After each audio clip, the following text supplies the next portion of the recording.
Good Morning Business, le grand entretien. Et notre grand entretien ce matin, c'est Arnaud Rousseau. Bonjour. Bonjour. Président de la FNSEA et du conseil d'administration du groupe Avril. On va parler glyphosate, on va parler de la pénurie des agriculteurs, du dossier Casino. Vous nous en direz un mot tout à l'heure. Et puis des prix, puisque les prix alimentaires baissent drastiquement, notamment pour l'année prochaine. Mais on va commencer avec ces décisions européennes, cette série de décisions européennes ces derniers jours, a commencé par le glyphosate. La Commission européenne renouvelle pour 10 ans l'autorisation de ce désherbant. Vous avez aussi une victoire sur l'usage des pesticides. Il y a une fiscalité, le Parlement européen a rejeté la législation visant à réduire l'usage de moitié des pesticides. Est-ce que pour vous ce sont des victoires ou est-ce que ça va se complexifier dans votre relation avec une partie de la société civile ? Donc c'est une étape importante pour nous parce que l'enjeu c'est de continuer à produire pour nourrir en Europe et en France et faire en sorte que les importations qui ont explosé depuis 5 ans soient contenues pour proposer ce qu'on appelle la souveraineté alimentaire à l'ensemble des populations européennes. Et pour ça, on a besoin de moyens de production. Et pourquoi c'est une étape ? Parce que l'utilisation de pesticides, on en a besoin encore aujourd'hui pour produire nos denrées, mais on est conscient qu'on devra faire mieux demain avec moins. Et pour ça, il nous faut des solutions. Et ce qu'on ne veut pas, quand on est agriculteur en France ou en Europe, c'est des interdictions sans solution qui nous amènent à ne plus produire en Europe et finalement à importer, y compris des produits qui sont interdits en Europe. Voilà ce qu'on veut. Et donc là, on a obtenu effectivement, pour le glyphosate, une solution supplémentaire pour 10 années. Nous, on n'est pas, en tant qu'agriculteurs, attachés au glyphosate. On est attachés à obtenir des produits qui nous permettent de continuer à produire. Et si demain, on trouve des alternatives... 10 ans, c'est le temps pour faire la transition de l'après-glyphosate. Oui, en tous les cas, nous, c'est ce qu'on a besoin aujourd'hui. Je voudrais rappeler que le glyphosate, par exemple, c'est aujourd'hui ce qui permet de faire l'agriculture de conservation des sols, qui est celle qui émet le moins de carbone. Parce qu'on a besoin de produire pour nourrir, mais on a aussi besoin d'accélérer cette transition, cette décarbonation de l'activité agricole, comme d'autres secteurs d'activité économique. Et pour ça, il nous faut des moyens. Donc, on en a besoin. Pour ce qui est de l'ensemble des produits phytosanitaires, il y a des règles européennes. Les homologations sont européennes. Mais justement, il y avait une deuxième possibilité de vous contraindre. C'était cette législation qui visait à réduire de moitié l'usage des pesticides d'ici à 2030. Ça a été rejeté par le Parlement européen. Nouvelle victoire du lobbying, peut-être agricole, je ne sais pas. En tout cas, c'est vrai que 10 ans, c'est long. Est-ce qu'on a un peu le même débat que sur le pétrole ? Sur le pétrole, on nous explique qu'il faut évidemment supprimer les hydrocarbures, mais qu'il faut prendre son temps et que tout ne peut pas se faire du jour au lendemain. Il y a un peu le même discours en ce moment sur l'agriculture. Je ne porte pas de jugement. Je dis juste que là, on recule un peu en termes de délai et d'urgence. Je comprends, cette question, elle nous est posée tous les jours. Moi, je réponds que si on veut attirer des talents d'agriculture, si on veut pouvoir renouveler les générations, il y a un incontournable, c'est qu'il faut que l'agriculteur gagne sa vie et du revenu. Or, aujourd'hui, l'agriculture européenne perd des places, et l'agriculture française singulièrement, quand on regarde sa contribution à la balance commerciale, quand on regarde la valeur ajoutée créée, on est en train de perdre des places vis-à-vis de nos concurrents. Et donc, soit on dit on accélère la transition au risque de voir disparaître une partie de l'agriculture, et je voudrais rappeler que par exemple, sur les productions d'élevage, on est quasiment maintenant importeur dans toutes les productions. On importe 25% de notre viande bovine, 60% de notre viande ovine, 50% de nos poulets. Et donc vous voyez bien que la question de la trajectoire et du rythme est essentielle. Parce que le facteur prix continue à être essentiel pour les consommateurs, c'est pour ça qu'on importe autant ? Oui, alors il y a le facteur prix, mais il y a aussi l'offre disponible. On sait qu'on a des standards de production en France qui sont parmi les plus élevés. L'agriculture française est reconnue comme étant une des plus durables, avec des facteurs de production qui sont exigeants. Et moi, je le comprends en tant que consommateur, donc j'ai pas de problème avec ça. Simplement, il faut qu'on soit cohérent.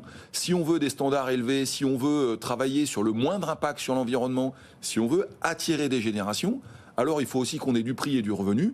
Si on le fait pas, c'est la place à l'importation et on se réveillera un jour avec une agriculture dépendante, comme on l'est sur le plan de l'énergie, et on voit que ça coûte très cher à la nation. Alors justement, ces jeunes agriculteurs, c'est un sujet très important pour la France. D'ici 2030, la moitié des agriculteurs vont partir à la retraite. La génération d'après a du mal à émerger. Parfois, elle n'a pas envie parce que c'est trop difficile. Il y a un pacte du gouvernement pour recruter une nouvelle génération d'agriculteurs qui a été lancé il y a 1 an.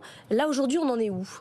D'abord, la Première ministre a annoncé qu'elle voulait que ce pacte et cette loi d'installation et de transmission se mettent sur pied. Le ministre de l'Agriculture lui-même, la semaine dernière, a fait un certain nombre d'annonces. On attend cette loi au premier semestre de 2024, ça va dans le bon sens. Ça va dans le Mais c'est une loi qu'il faut. Pour donner envie de reprendre les exploitations, c'est une loi. Non, ce qu'il faut favoriser, si vous voulez, c'est les éléments de transmission.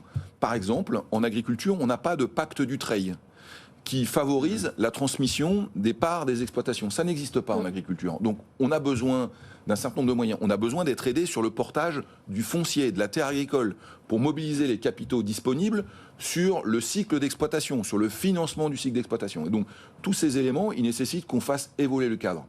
Mais vous savez, pour attirer des jeunes, c'est assez simple. Il faut d'abord qu'on regarde quels sont les moyens nécessaires à l'investissement, comme toute entreprise. Qu'est-ce que ça coûte de s'installer sur une ferme ?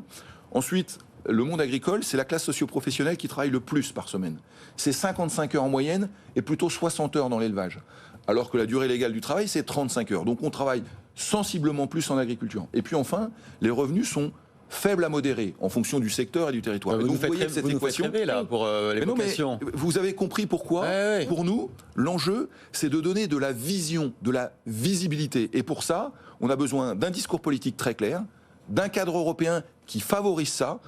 Il faut arrêter la naïveté sur les importations, et puis ensuite, il faut garantir le revenu. Moi, je pense que ce métier a du sens, je pense qu'il peut attirer, mais il faut s'en donner les moyens. Il est prévu aussi d'initier les lycéens à une expérience du monde agricole au moins une fois dans leur scolarité. Ça fait partie des propositions du texte de loi. Vous êtes aussi, outre président de la FNSEA, vous êtes le président du conseil d'administration du groupe Avril, un grand groupe industriel et financier de la filière notamment des huiles et protéines végétales. Donc vous êtes aux premières loges pour négocier en ce moment avec la grande distribution sur le prix des produits alimentaires l'an prochain. Alors, dans quel sens va l'aiguille ? Est-ce qu'on va vers une stabilisation des prix ou même une baisse des prix ? Alors d'abord, je préside le conseil d'administration d'Avril au titre de la FNSEA, oui, au titre de mon origine syndicale agricole, et je suis un président non opérationnel, donc c'est pas moi qui négocie dans les box, mais enfin je peux vous dire que en tous les cas, nous ce qu'on observe, c'est qu'il y a une pression très forte qui s'exerce aujourd'hui sur une demande de déflation à un moment où l'enjeu pour le monde agricole, c'est qu'il n'y ait pas de pression sur la matière première agricole. Je rappelle que dans le cadre de la loi Egalim... Normalement, vous êtes préservé. Absolument. Normalement, et ça vaut le coup de le préciser, parce qu'en fait, évidemment, dans cette chaîne de valeur, on est très vigilant. Pourquoi ? Parce que, comme je vous l'ai indiqué, on a des augmentations de charges, les salaires, l'énergie, voilà, c'est près de 11% d'augmentation de charges sur un an en agriculture, et c'est important pour les raisons qu'on a précisées auparavant, qu'on n'appuie pas pour avoir de la déflation en agriculture. Ce qu'on observe, c'est des conditions générales de vente, donc les propositions faites par les industriels auprès de la grande distribution qui sont de l'ordre de plus 3 à plus 6%, et des demandes de la grande distribution qui sont plutôt de l'ordre de moins 3 à moins 5%. Ah oui. Où est-ce qu'on va finir ? Je ne sais pas vous le dire. Zéro, Et puis, peut-être, non ? je ne sais pas. Ça dépendra aussi beaucoup de la réalité du prix des matières premières. Faisons le constat qu'un certain nombre d'entre elles ont baissé. Mais par ailleurs, ce n'est pas parce que la matière première a baissé qu'il n'y a pas des coûts pour l'agriculteur, au même titre qu'il n'y a pas des coûts pour l'industriel. Donc il faudra qu'on regarde ça.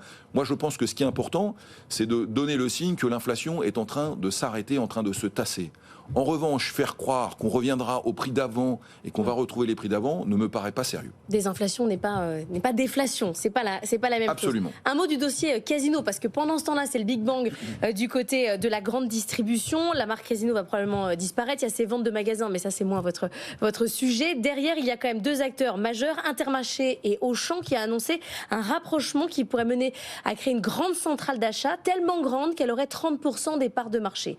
Ça, dans les négociations, pour vous, ça change quoi ? D'abord, ça change beaucoup de choses. On observe la concentration du secteur. C'est l'opération que Carrefour a réalisée, c'est ce rapprochement, c'est la disparition d'un certain nombre d'acteurs historiques.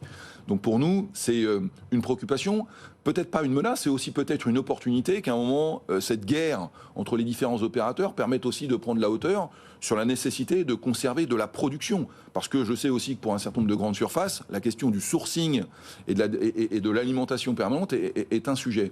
Notre préoccupation, c'est plutôt les plateformes européennes qu'on voit fleurir et qui font qu'aujourd'hui, un certain nombre d'opérateurs français contournent le cadre de la loi française à travers des plateformes européennes. Nous, ce qu'on a demandé finalement, au-delà, encore une fois, de ces opérations qui nous dépassent, c'est de faire en sorte qu'on garde à la matière première agricole toute sa place pour continuer à renouveler les générations et à permettre aux agriculteurs de gagner de l'argent. Très concrètement, on va mesurer si d'ici le salon de l'agriculture qui aura lieu fin février... Ça, c'est votre Point pour appuyer. Le salon de l'agriculture, c'est une menace. Non, c'est pas une menace, c'est le thermomètre. Vous savez, c'est important tous les Souvent, ans. vous dites, si ça se passe mal, le salon de l'agriculture, ça sera chahuté. Ça reste quand même un... Vous avez noté Belle que menace. les négociations commerciales ont été avancées pour un certain nombre d'opérateurs. Pour nous, ça reste le rendez-vous qui permet, puisque c'est souvent la fin des négos, de mesurer ce qui a été obtenu. Oui, c'est un rendez-vous qui est important pour nous, mais qui est important aussi pour les Français, parce que moi, en tant que consommateur, ça m'intéresse aussi de savoir comment évaluer mon panier.